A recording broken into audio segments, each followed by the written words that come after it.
오늘 같이 교독한 시편 23편 1절부터 6절 말씀 중심으로 주님의 인도하심을 따르는 삶에 대해서 말씀 나눌 때 은혜 있기를 축원합니다. 아멘. 시편 23편을 구약의 주기도문이라 이렇게 불리기도 합니다. 참으로 많은 사람에 의해서 애송된 그런 시편 23편. 그래서 인간이 탄생시킬 수 있는 노래 가운데 시편 23편보다 더 위대한 시는 없다 할 만큼, 놀라운 찬사 받을 만큼 많은 사랑받는 시편 23편, 오늘 이 말씀드린 은혜 있기를 축원합니다. 시편 23편은 선한 목자이신 우리 주님의 인도하심 받는 우리 삶이 얼마나 풍성하고 얼마나 아름다운가, 그 노래하는 것이 오늘 본문 말씀인 것입니다. 이른 아침 눈을 뜨게 되면 제일 먼저 1절을 조용히 묵상해 보시기 바랍니다. 여호와는 나의 목자시니 내게 부족함이 없으리로다. 오늘 또 나의 하나님께서 나의 선한 목자가 되어서 내 발걸음을 인도해 주심으로 말미암아 나의 삶이 부족함이 없을 것이라는 기대를 가지고 하루 시작하게 됩니다. 이제 아침 식사 시간에 대해서요, 사랑하는 가족들이 아침 식탁에 빈 둘러 앉았습니다. 그때는 2절 말씀의 묵상해 보게 되죠. 그가 나를 푸른 풀밭에 누이시며 실만한 물가로 인도하시는도다. 푸른 풀밭에 먹을 것, 실만한 물가에 마실 것으로 우리 배고픔을 해결해 주시고 가람목을 죽여주시는 주님의 그 은혜를 생각할 때에 참으로 감사할 수밖에 없는 것입니다. 이제 일터로 직장으로 갈 시간 되어서요, 대문을 열고 문을 나서기에 앞서서 3절 말씀을 묵상할 수가 있습니다. 내 영혼을 소생시키시고 자기 이름을 위하여 의의 길로 인도하시는도다. 그렇다. 오늘 또 내게 새 힘을 주어서 나의 영혼을 강건하게 하시고 하나님의 영광을 위해서 나의 의의 길, 바른 길로 인도해 주실 것이다. 이래 생각할 때 우리 발걸음이 또 바른, 참으로 가볍게 되고 힘있게 나갈 수 있을 것입니다. 이제 삶의 현장에 도착했습니다. 이 세상 한복판입니다. 죄가 있습니다. 사망이 있는 곳입니다. 그러나 두려워할 필요가 없어요. 그때는 4절 말씀 묵상할 수가 있죠. 내가 사망의 음침한 골짜기로 다닐지라도 해를 두려워하지 않을 것은 주께서 나와 함께 하심이라. 주의 지팡이와 막대기가 나를 안위하시나이다. 선한 목자 되신 주님께서 나와 함께 하신다는 것입니다. 주의 지팡이, 주의 막대기가 나를 보호해 주신다는 것입니다. 얼마나 마음이 든든합니까? 이제 하루 일과가 다 마쳤어요. 일간의 마무리 지으면서 그날 일어난 일을 반성해 봅니다. 혹시 내가 누구하고 다투지 않았는가? 또 누가 내 마음을 상하게 하지 않았는가? 내게 괴로움을 주지 않았는가? 그때는 5절 말씀을 묵상할 수 있습니다. 5절 한번 같이 읽어볼까요? 5절, 주께서 내 원수의 목전에서 내게 상을 차려주시고 기름을 내 머리에 부으셨으니 내 잔이 넘치나이다. 이 말씀 묵상하면서 모든 사람을 다 용서할 수가 있습니다. 원수 갚는 것이 주께 있다 했는데, 주여 내가 원수 갚지 않고 내가 보복하지 않고 주님께서 대신 원수 갚아주시고 주님이 나를 높여주실 줄로 믿습니다. 주님이 환대해 준다고 말씀했습니다. 근데 주님, 내 마음이 아파요, 상체기로 힘이 들어요. 그때 성령 하나님이 기름 발라 깨끗하게 치유해 주실 것입니다. 이 말씀 붙잡고 응어리진 거, 상처된 걸 다 풀어보기를 축원합니다. 집에 돌아와서요, 사랑하는 가족들과 함께 하루 일과를 무사히 마치고 다시 반갑게 얼굴을 대하게 됩니다. 그날 일어난 일들을 오손도손 이야기합니다. 내 잔이 넘치나이다. 감격스러운 고백을 주님 앞에 들 수밖에 없을 것입니다. 이제 조용히 잠자리에 들 시간 되었습니다. 마지막 6절 말씀 붙들고 주님께 기도합니다. 내 평생의 선하심과 인자하심이 반드시 나를 따르리니 내가 여호와의 집에 영원히 살리로다. 오늘 또 선하신 목자님 주님께서 나와 함께 하시고 선하신 인도하심으로 나와 함께 해준 거 너무나 감사합니다. 아울러 기도하게 되죠. 주여 내가 여호와의 전에 거하는 것처럼 오늘 이 밤에도 주의 품에 편히 단잠 자게 해 주십시오. 이런 기도함으로 하루 마무리하게 되는 것입니다. 이런 거 묵상해 볼 때 참으로 시편 23편은 아름다운 시가 될 수밖에 없는 것입니다. 오늘 말씀 듣고 이 말씀 붙들고 승리하기를 축원합니다. 날마다 매일매일 주의 인자심, 주의 풍성함을 체험하기를 축원합니다. 그러면 좀 더 구체적으로 선한 목자 되시는 주님의 인도하심을 따르는 삶이 어떠한 삶인가 간략하게 몇 가지 묵상하고 은혜 받고자 합니다. 첫 번째, 우리의 삶은 부족함이 없는 삶인 것입니다. 여호와는 나의 목자시니 내가 부족함이 없으리로다. 그가 나를 푸른 풀밭에 누이시며 신만한 물가로 인도하시는도다. 양은 대단히 온순합니다. 그런데 때로는 대단히 고집이 센 짐승이 양이에요. 배가 부르지 않으면 절대로 눕지 않습니다. 그 배가 양껏 먹고 배가 채웠을 때, 또 가란 목이 참으로 물을 실컷 마셨을 때 그때 눕게 되는 것입니다. 여러분 혹시 사진이나 아니면 들판에 가서 푸른 초당에 누워서 한가롭게 되새김질 하는 양의 모습을 본 적이 있습니까? 그 순간에말로 양에게는 가장 평화스러운 시간이고 가장 복된 시간인데 바로 이런 모습이 우리 모습 되기를 축원합니다. 그 세상 사람들은 이걸 알지 못해요. 삶의 만족을 다른 데서 찾으려는데 문제가 있는 것입니다. 되게 많은 사람들은 삶의 만족을 물질에 찾으려 하죠. 그런데 물질은 마셔도 갈증이 생겨요. 꼭 바닷물 같습니다. 목이 마르다고 바닷물 한 모금 마셔보시오. 또 갈증, 두 모금 마시면 더 큰 갈증. 결국 바닷물 마시다가 죽게 되죠. 물질을 통해서는 삶의 만족 얻을 수가 없는 것입니다. 어느 이런 새벽에 호텔 사장님이 자기의 호텔 구석구석을 돌아보고 있었습니다. 식당에 들어가서요, 우연히 주방에서 일하는 아주머니 탄식을 듣게 되었습니다. 내게 만약 10만 원만 있다면 10만 원만 있다면 우리 가정이 불행하지 않을 텐데. 그 소리 들으니까 사장님 마음속에 측은한 생각이 들었어요. 그까지 10만 원이 뭔데? 그래서 10만 원만 있으면 이 가족이 어렵지 않다 했는데, 그래서 주머니에서 10만 원 꺼냈어요. 그리고 봉투에 집어넣었어요. 아주머니가 잠시 자리 뜬 사이에 아주머니 이런 토마이에 올려놓았습니다. 그리고 숨어서 몰래 지켜보았어요. 이 아줌마가 돌아와서요, 도마위에 봉투 있는 것을 보았어요. 그 안에 들여다보더니 10만 원 있는 것을 보고 잠시 놀라더니 또 힘으로 오게 됐어요. 또 탄식합니다. 이 멍청한 년아, 이왕이면 20만 원이라고 하지 왜 10만 원이라고 말했노? 또 한숨을 푹푹 냈습니다. 우리 인생이 그와 같습니다. 물질이 그와 같습니다. 없으면 없다고 원망하고 있으면 왜 더 많이 없을까 안달하고. 이게 물질 아니에요. 물질을 가지고는 절대로 삶의 만족 얻을 수가 없는 거예요. 권력도 마찬가지. 옛날 중국에 순제라는 황제가 있었습니다. 절대 권력을 누렸던 사람이었어요. 근데 이 순제 황제가 죽을 때가 되어서요, 유언을 남겼어요. 내 사랑하는 자손들 가운데서는 왕위에 오른 사람이 없기를 바란다. 그 유언을 하고는 죽었습니다. 권력이 얼마나 허무한지 그는 깨닫고 유언으로 남겼던 것입니다. 솔로몬 왕 생각해 보세요. 부귀와 영화와 권세와 장수 모든 걸 다 누렸습니다. 그러나 그의 결론이 무엇이었습니까? 전도서 2장 1절 뭐라 했습니까? 헛되고 헛되며 헛되고 헛되니 모든 것이 헛되도다. 세상 모든 것 갖고 만족 누리지 못했다. 권세도 장수도 영화도 부귀도 내게 만족 줄 수가 없었다. 여러분, 우리가 무엇을 가지고 삶에 만족 얻겠습니까? 해답은 오직 한 가지. 선한 목자 되신 주님을 나의 삶의 주인을 모시기를 축원합니다. 그래야 할 때 내 잔이 넘칩니다 고백할 수 있을 것입니다.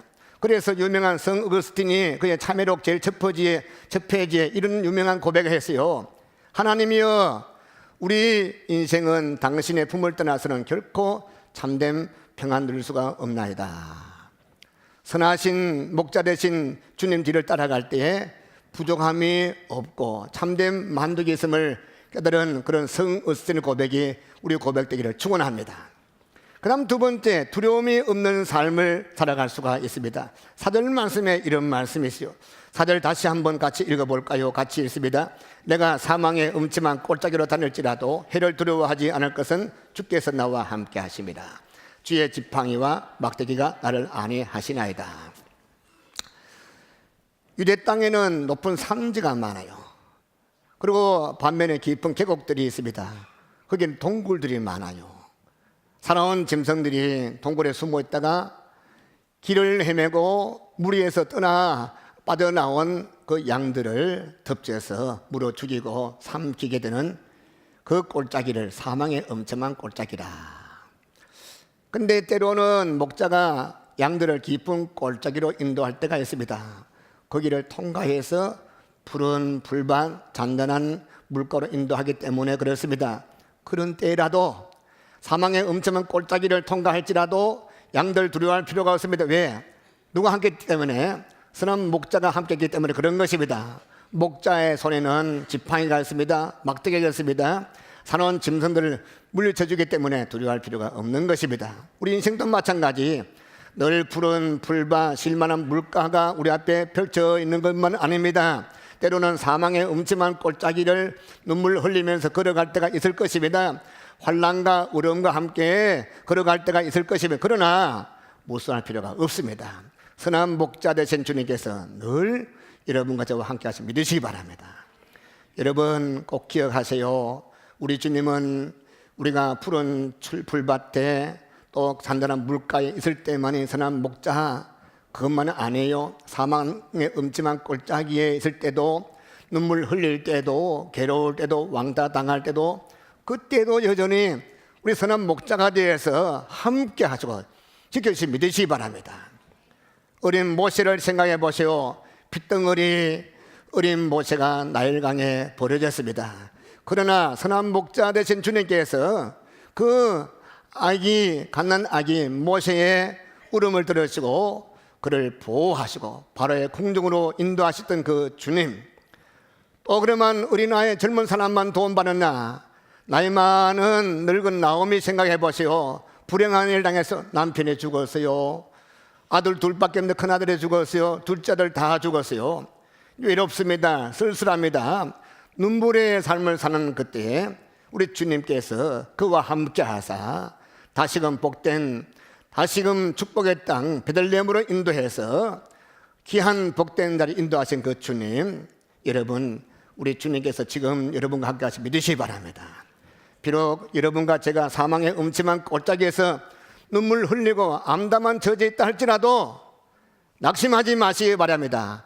두려워하지 마시기 바랍니다. 왜? 그럼에도 불구하고 선한 목자 주님은 나와 함께 하시고 우리를 보살펴 주시고 푸른 초장 신의 물가로 또 인도하시 믿으시기 바랍니다.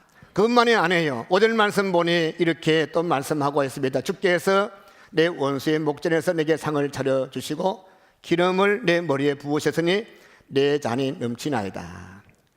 원수의 눈앞에서, 원수의 목전에서 우리를 높여주신다는 것입니다.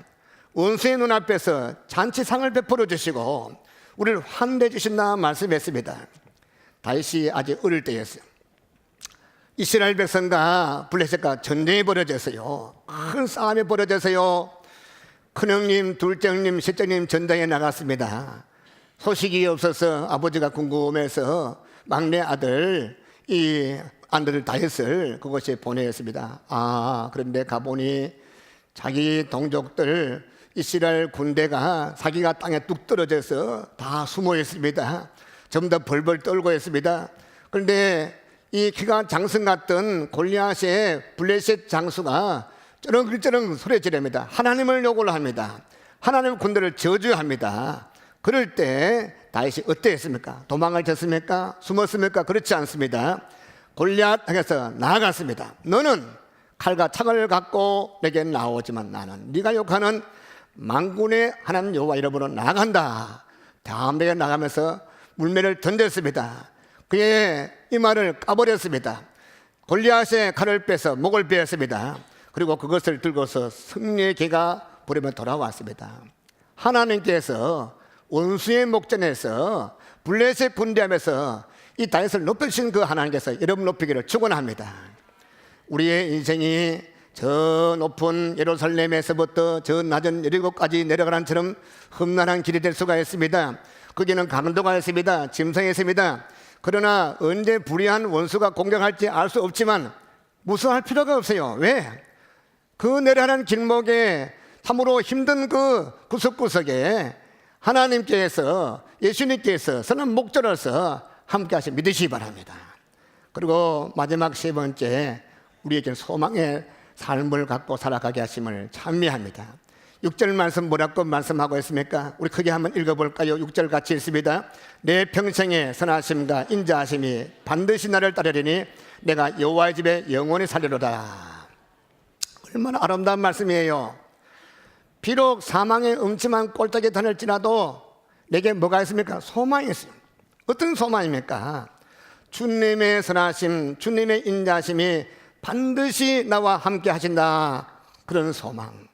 지금 비록 시험도 떨어지고 승진서 탈락하고 우한 닥치고 병들고 참으로 모든 것이 절망밖에 없는 것 같지만, 그러나 하나님께서 그것조차도 두루두루 함락해서 선이르게 하시는 그 하나님, 결국 내 자리에 넘치나이도 고백하신 하나님, 지금 사망의 음침한 꼴짝에 다닐지라도 그것으로 나를 인도하신 분은 하나님이시고 함께 하신 하나님께서 결국은 잔잔한 신의 물가로 푸른 풀밭 인도해 주실 그 소망 갖기를 축원합니다.